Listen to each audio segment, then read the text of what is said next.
What's going on, y'all? Welcome back to basketball. I'm going to ask you guys to go ahead and ignore my hat and the mess behind me. It's currently 5 in the morning on December the 5th. I've got a lot of traveling to do in December, a lot of it actually basketball related. So we're trying to get videos in as quick as possible. And actually, a lot of the videos you're going to see over this month are pre-recorded, but this one is recorded day of, and I'm going to get it up just because I want to talk about in-season tournament stuff, even though it's not actually in-season tournament basketball. It's in-season tournament basketball related, and mostly in the fantasy realm. I saw this article last night. One trade every NBA in-season tourney quarterfinalist wishes it could make right now.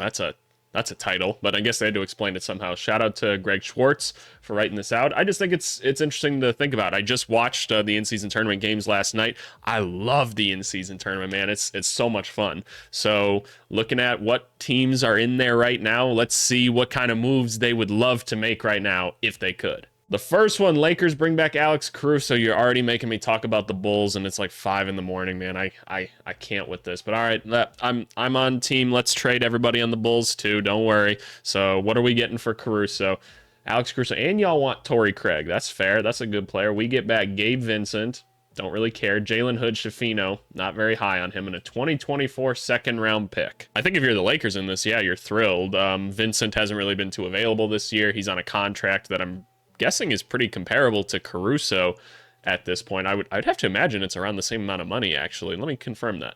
Oh man, this is Alex Caruso. Alex makes 9.4, Gabe's making 10.5, so you're actually saving money on this move. But I'm still a proponent of saying that Alex Caruso is worth a first round pick. I think that all his numbers and everything aside, no matter what you think of him, the dude makes a difference. There's a reason every NBA team would want a guy like this on their team. He's like the ultimate TJ McConnell, like just doing all the things that don't necessarily show up on the stat sheet. If you're the Lakers, yeah, and this is the trade that the Bulls are saying they're willing to do, I'd take it in a heartbeat. As a Bulls fan, I'd be pretty bummed by this. If you change this to a first round pick, yeah, you can have Torrey Craig and everything. Fuck, I'll throw something else in if it makes you feel better. You want Kobe White?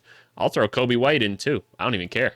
I don't know if Torrey Craig necessarily fits into the rotation at the moment. I don't know if they value Cam Reddish more. Not Cam Reddish has had his moments for the Lakers this year, but Alex Caruso obviously slides right in and probably becomes like a six-man type guy for them. Just comes in, provides a defensive spark, makes some stops, guards a lot of the better guards that you're going to face in the Western Conference and everything, right? And he's going to be valuable no matter where he gets traded to. All right, what do we got next? It looks like the Suns, and they're wanting to pick up Tyus Jones. See, when the Wizards signed Tyus Jones this offseason, my thought was, okay, yeah, no, they're getting a guy to kind of steer the ship and everything right now. Makes total sense and everything. And then I thought about it some more, and I'm like, this is definitely a guy that they should just flip right away if he's playing anything like close to competent basketball. It's probably going to take a while for the Wizards to become relevant again, and they don't exactly have a ton of picks. They really didn't get a ton of picks for like Beal and all the other moves they made, right? They acquired some interesting talent, but Tyus Jones is someone that you can get some more assets for in a team that's probably desperate to get some more immediate assets. So let's see what they're wanting to pay. Tyus Jones and Muscala, you don't really care about losing Muscala either, and you'd pick up Nasir Little, not that interesting. Grayson Allen, contract filler.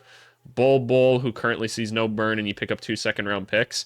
If I'm the Wizards in that case, yeah, that's probably the most you get for Tyus Jones. So if you're that incompetent of a team this year and you're not going anywhere anyway, like they've been completely unwatchable so far this season. And I truly stand by that. I'm not going to pretend I sit here and watch a lot of Wizards game at this point. I love watching Jordan Poole historically. It's been pretty tough this year, and they might be so bad it might not be one of those situations where it's like, hey, it's worth having Tyus Jones on the team just to kind of steer the ship and to keep the culture afloat versus just moving him and getting some assets for him. You might just want to move him. They might be that bad to where you having him doesn't even keep it afloat.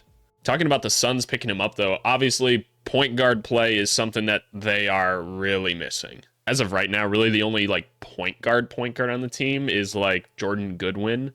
At least that gets minutes. Am I missing somebody on this team? No, I don't believe I am. Like obviously Eric Gordon's been handling a lot of ball handling responsibilities. Devin Booker's kind of the point guard.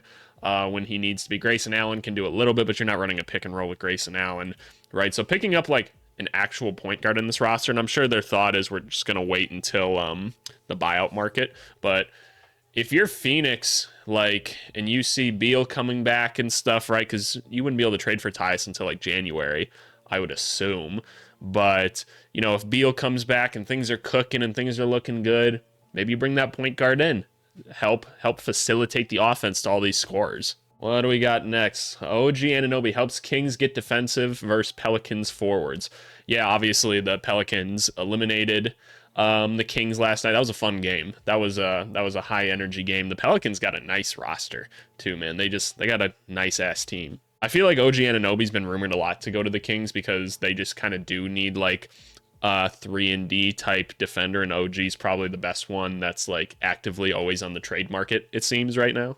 What are we giving up for him? The OG Anunoby for Keegan Murray, Davion Mitchell, 2024 and 2025 second round picks. Hold up. All right, so I don't really know what kind of assets the Kings are working with in terms of draft capital and everything, but we're not just giving up Keegan Murray out of nowhere. That just doesn't make sense. I also think it's weird that so far in this article, like, no first round picks have been swapped. Normally these guys are really willing to throw in first round picks, but these second round picks aren't doing it, especially for Anunoby. Honestly, that'd be a pretty solid return if you're the Toronto Raptors. You get Keegan Murray, and like Davion Mitchell's more than like serviceable. Obviously Davion doesn't get like a ton of burn or anything right now, but I still see him as, obviously he's a great defensive asset and still a younger dude, still could be something solid in this league. But the 2 second round picks, I'm kind of surprised about that, but that's because they're throwing in Keegan Murray in this trade. But I think you're much more likely to include a different piece not named Keegan Murray and probably like a first round pick or something like that if you want this trade to go through. But OG Anunoby, you throw him in with like the Fox, Kevin Huerter, OG Anunoby, all of a sudden you have like a pretty nice sized backcourt with a little bit of switchability that you can do, because Fox is a decent enough switcher. I think about OG running through the Sabonis hub, we'll call it, since they just run so much of their offense through like Sabonis. I picture him being a nice cutter in that system. I don't see him do a ton of that now in Toronto. I can't say I've seen like a ton of Toronto Raptors games this year, but I feel like I don't see that happen too much. But obviously the switchability and the three-point shooting is what you're really looking for. I believe Anunoby's shooting over 40% from three this season. So you're just adding that, and obviously he's a more than competent defender. That's valuable enough for Sacramento, who's going to have plenty of scoring. They don't even need him to score like 16, 17 points, which I don't even think he is on Toronto this year. The scoring numbers have been a little bit down, but you get a competent 3-and-D defender, man. Sacramento looking pretty nice. Next one's here. Pelicans bring in Mo Bamba for front court insurance. Mo Bamba for Kira Lewis. Okay, I was a little bit confused at first because I was like, what are y'all giving up for Mo Bamba? But if it's just Kira Lewis, fair enough, I guess. Because, yeah, Larry Nance Jr. is still out for the Pelicans, and that's pretty unfortunate. And obviously they gave up Jackson Hayes and everything, who they just weren't too interested in keeping around. And I can see why from the sources that I have. He's a little bit much to handle at practice at times. Obviously, Philly doesn't really use Mo Bamba right now, and I'm sure they just like having him as a insurance policy. It's always nice to have an athletic like 7'1" dude just sitting in reserves, because if you do need a backup big, it's nice just to throw in a guy that will just be big and around the rim, right? Like, you don't even have to worry about his play that much. He's just, when you're that big and athletic, plays are going to be made. I don't know if Mo Bamba slides right into their rotation though, just thinking about it. I guess I'm just looking through their roster again right now, because I don't think I'm missing anybody necessarily, right? No, they don't have another. Oh, that's right. It's Cody Zeller that's filling in those minutes right now. I was like, I know I saw another center come in for them last night, but I was like, who am I missing? It's because it's Cody Zeller. It's a forgettable player. Don't blame me. Yeah, this is gonna sound sad. I'm not sure who I necessarily want in the game more, Mo Bamba or Cody Zeller. Mo Bamba definitely has the higher ceiling. For this little though, like I've never really been a Kira Lewis supporter necessarily. I'm not a hater either. I don't think of him that highly. But yeah, until Larry Nance gets back, yeah, I'm making this trade. If you're Philly, I guess, like, I don't know. Do you want a Kira Lewis on the team? I don't really know what that does for you necessarily. I feel like you have enough like ball handlers on the team currently. Like Pat Bev and Maxi kind of hold down that role. And I know Pat Bev's not too on ball at this point, and that's not exactly where he's most effective. And that's not even why he's on the court at all, like offensively. But does a Kiara Lewis really help Philly? I don't know. I guess if you think about the Sixers, they have all those wings and everything, and so just maybe it's an insurance policy in itself that you pick up a Kiara Lewis and you pick up a younger piece that is a little bit more interesting maybe than Mo Bamba. So okay, I can support this one. All right, what we got next? Yep, more Bulls talk. Should have figured. DeMar DeRozan gives the Knicks more firepower. And you know what? Like, I posted a video yesterday about DeMar DeRozan. So before I even look at what this trade is, let me say this. I understand why Knicks fans think they want DeRozan. I don't know exactly what DeRozan does for this team that they necessarily need. I don't know how he fits into the offense that they have right now. They have a lot of spacing right now. They have a lot of switchability. And yes, DeRozan's shooting better from three. And his assists are still up, and the efficiency's there. But I don't know if you need like another like slow, methodical scorer next to guys like Brunson and everything, unless you're thinking like DeRozan off the bench, which I don't think they're really thinking. But I wonder if he slows down this offense too much that's already bogged down by guys like Julius Randle and Jalen Brunson. And I'm not necessarily saying it's a bad thing. It's just you can get too slow. But anyway, let's take a look at what this is. Oh, this is like exactly what I drew up in the video, too, for a trade. Q Grimes, Evan Fournier for salary purposes, Jericho Sims, again, for the salary, and a 2024 first-round pick, top 10 protected from the Mavericks. Yeah, no, like, if I'm a Bulls fan, I take that. That's probably some of the best you're probably going to get for DeRozan at this point. You get a first-round pick. Cool. Q Grimes is an interesting player, right? You just pick up Fournier and Sims for the salary. They're not going to be on the team for much longer. Anyway, I'm sure Fournier would actually be happy to get some burn, which he could definitely do on the Bulls at this point, especially assuming that they're trading everybody else. But yeah, no, if I'm a Bulls fan, I'm cool with that trade, which I am a Bulls fan. I don't know why I'm saying that. I'm cool with this trade personally. Q Grimes isn't going to be like an all-star or anything, but I think he's an interesting piece. Nonetheless, I'd be curious to see him on a team where he gets a couple more shots. And then, yeah, like I said, I don't know about the Knicks. Like, I get it's more firepower and everything, but I don't know if DeRozan's the answer. I feel like LaVine is a better fit for what they want right now. A little more speed, a little more like get to the rim, maybe cause an extra pass or something like that so you can get it to your shooters. If RJ Barrett's shooting this well and everything, are we really looking to get DeMar DeRozan like operating in the mid-range around him with Brunson? I don't know. I don't know is the answer, but I can understand wanting to add more talent. All right, Indiana Pacers make playoff push with Jeremy Grant. My initial thought on this before even reading the trade, yeah, they probably need some power forward help on this team. Jeremy Grant's played fine this year, no complaints. The contract is a lot, but bringing in vets that can do simple things for younger teams, you know, that goes a long way. I want to take a look at Jeremy Grant's like specific numbers so I know what I'm talking about this year. I knew the scoring was high still this year. What are we looking at? Man, 6 3-pointers a game, shooting 41%. We know the effective field goal rate's going to be good because when he gets around the rim, he's very tough. Oh, wow. Turnovers are really high. I didn't even know that. But you know what? I can't even blame him. That Trailblazers roster is so discombobulated. There's no space anywhere to operate. DeAndre Ayton's just floating around the free throw line at all times. It's weird. It's whatever. But I could actually see this being like an effective move. I actually think he would fit pretty well on the Pacers. They have a lot of like natural ball movement, and Halliburton runs most of that show, right? And while I know Jeremy Grant has had some nice stats the past couple seasons because he's played for bad teams who have just kind of let him do his thing and everything, but I think he'd be really effective playing off a guy like Halliburton. I'd be really curious to see that. But let's take a look at what they're getting. They're giving up Obi Toppin and I don't know, man. Buddy Hield playing next to Halliburton, man. That's more dynamic than y'all think it is. Like Buddy Hield just being like, he's one of the best floor spacers in basketball. Like his 3-point shooting ability is so intense. The fact that like he can just catch it and put it up and it's going to be a good shot, like no matter where he's moving, no matter who's in front of him.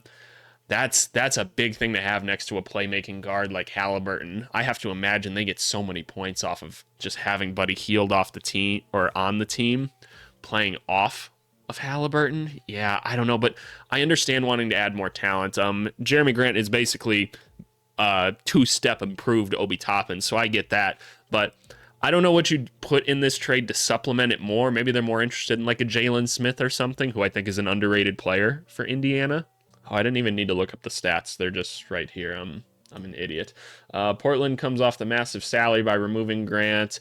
Yeah, like I get that and everything. They can plug Toppin into this old role. Yeah, that's fair. I don't know. I don't know. I struggle to give up Buddy Hield in any sense if I'm the Pacers right now. I guess I do forget that Buddy Hield did like request a trade and everything. He seems pretty cool just playing there and everything. Maybe he's just cool with hooping in general. But I guess if he wants to be moved, you might as well get Jeremy Grant back. So I guess I can swallow it if that's the case. All right, next one. More Chicago Bulls. Oh, you guys are spoiling me. I get to lose Andre Drummond now? Okay, cool. What is he? He's fixing the Celtics' offensive rebounding woes. I mean, yeah, I think the Celtics could probably use one more defender. Luke Cornett actually looked like pretty solid in some of his minutes. I know he's kind of goofy defensively at times, and he's pretty much non-existent offensively. But if you could get Andre Drummond to buy in and literally just like go grab rebounds for like 13, 14 minutes for the Celtics, then it's probably worth it. What are we giving up for him? Ooh, just a second round pick. Okay, this is going to sound bad. Yeah, you guys can have him for a second round pick. He's all yours. Hope he helps you guys win a title and everything. That's cool. Yeah, if you're the Celtics, you do that trade every single time. I'm cool with it. The Bulls don't really have another center they can throw into the rotation anyway, but you know what? I don't really care. Just, you can have him. We'll take the pick. Maybe something good happens with it. You guys get a rebounder. Fair trade. All right, oh my goodness. Marcus Smart to the Milwaukee Bucks. Yeah, that broke my mind, talking about breaking the NBA. Who are we possibly trading to get Marcus Smart? Bobby Portis, Pat Connaughton, Beauchamp, and a 2024 second. Y'all don't want to give up any first-round picks. This dude, just like how many months ago, was traded for like 2 first-round picks or something like that? I don't even remember exactly what it was. But oh, you're giving up. Oh, I didn't mean to click the picture either. Don't buy that credit card, y'all. I don't know what it is, but don't buy it. So I get it. You want some more like ball handling point guards. You want your Drew Holiday defense back. I can't fault you for that. I feel like just the continuity of having Bobby Portis on the team, like he's big man Marcus Smart, right? Like that's essentially what he is. The defensive numbers probably aren't necessarily comparable, but just he's playing a similar role, right? And so I understand why you would move him in that case. You'd have to find some supplementary bench big minutes somewhere. I don't know exactly where that comes from, but I understand why you want Marcus Smart, and I can't fault you for wanting him, and that's probably really the only move you can make to get him. I'd be pretty hesitant to do this, but I get why you want him. I guess the good news with Smart is that he's used to playing off ball as well, so you could still like play him next to Damian Lillard, which is pretty cool. I'm not tripping about losing like Pat Connaughton in this trade, Beauchamp, like those are the dudes you kind of got to move to get good players like this, and like second round pick, who cares? I'm surprised the Bucks have any second round picks left after that Jay Crowder trade. But I'm hesitant to move Bobby Portis. Like, I'm not going to sit here and say that Marcus Smart isn't a better player than Bobby Portis. What I'm saying is there's something to say about continuity within your team. I guess we should talk about what the Grizzlies are getting in this case. I mean, the whole point of bringing Marcus Smart in was to have him next to Ja Morant, so I think that trade probably doesn't happen until they actually get to see that happen. So I don't see that happening. I understand them probably wanting another big and everything because they have just struggled to find big men to put on the court this year. They get a floor spacer in Connaughton because Luke Kennard's been out. You get a young guy to experiment with and everything. But yeah, no, this would be quite the sad return when you look at everything that they've traded recently to get Marcus Smart. And that's it. So I hope you guys are enjoying the in-season tournament and everything. I can see why all these trades would make their respective teams better. Like I do. I don't disagree with it. I think these are all plugging holes and everything. I think it's kind of weird.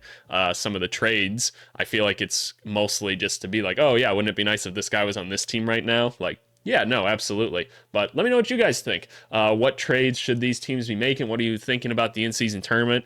I've got a sick plan for tonight, y'all. I'm not gonna lie. I got a bunch of work to do today, and then I'm gonna work out, go to the gym and everything. I've got to prep a couple of things for my travel plans. I can't necessarily talk about them, but they are basketball related. And then I'm going to order a mean pizza tonight, and I'm just going to sit and eat that and watch basketball tonight. Oh, I'm going to be so happy. But hey, really appreciate you guys. Hope you guys are having a good winter and everything. Talk with me in the comments, man. I love when y'all comment. I want to talk about things. Don't feel like you're being disrespectful if you disagree with me. I love the discourse. But until next time, we'll see you guys.